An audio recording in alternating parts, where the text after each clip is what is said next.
I'm joined by head coach Dave Macedo from Virginia Wesleyan University men's basketball. They were picked number 4 in this year's preseason poll. Coach, let's talk about last year coming into this year. Early exit for you from the ODAC tournament last year, so I know that that's something that you're looking to erase right away. And maybe you've already done it coming from last year. You don't even want to think about it for this year. But you've got 4 starters back from that squad, so they've got a chance to grow underneath you. Talk a little bit about what you're seeing in the early season.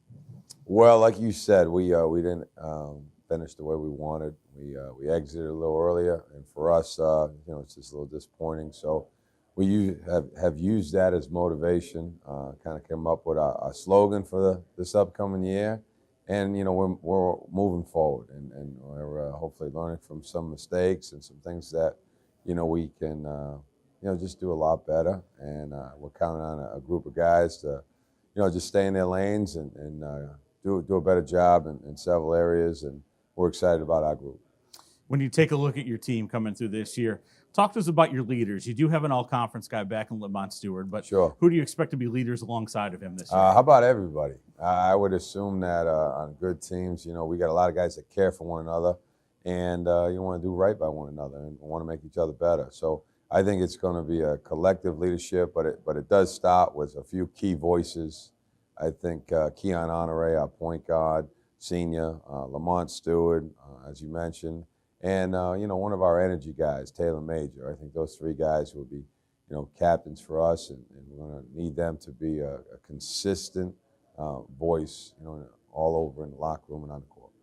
What's historical about your program is that there's always somebody new who tends to step up each year, whether it's a Lamont Stewart who made a name for himself a little bit last year, stepping up and being that guy.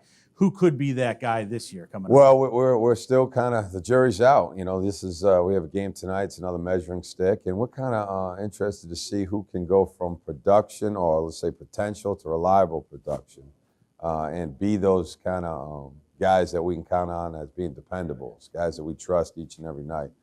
We haven't really known who's going to emerge yet. We have an idea, but I think we'll find out in the coming weeks. So you and I talked about this previously when I was on campus, and we've talked about how the ODAC hasn't gotten multiple teams in the NCAA tournament for the last couple of years. What do you see this year, and is that trend going to change? Are we going to see a second team get in? It's got to change. I think it's got to change. The league is too good, and I think that because the bottoms come up so much, it's probably worked against us, and the strength of schedule. I think everyone's tried to schedule maybe a little differently, a little bit more creatively to see if they can, obviously be there at the end when it matters. But you got to have those wins. You can't have bad losses. You got to have a team that rises to the occasion and become an elite team. And I think hopefully we'll see that. We need to see that. The league, again, I think it's just really, really good league, and it needs to be out there and doing well in the NCAA tournament.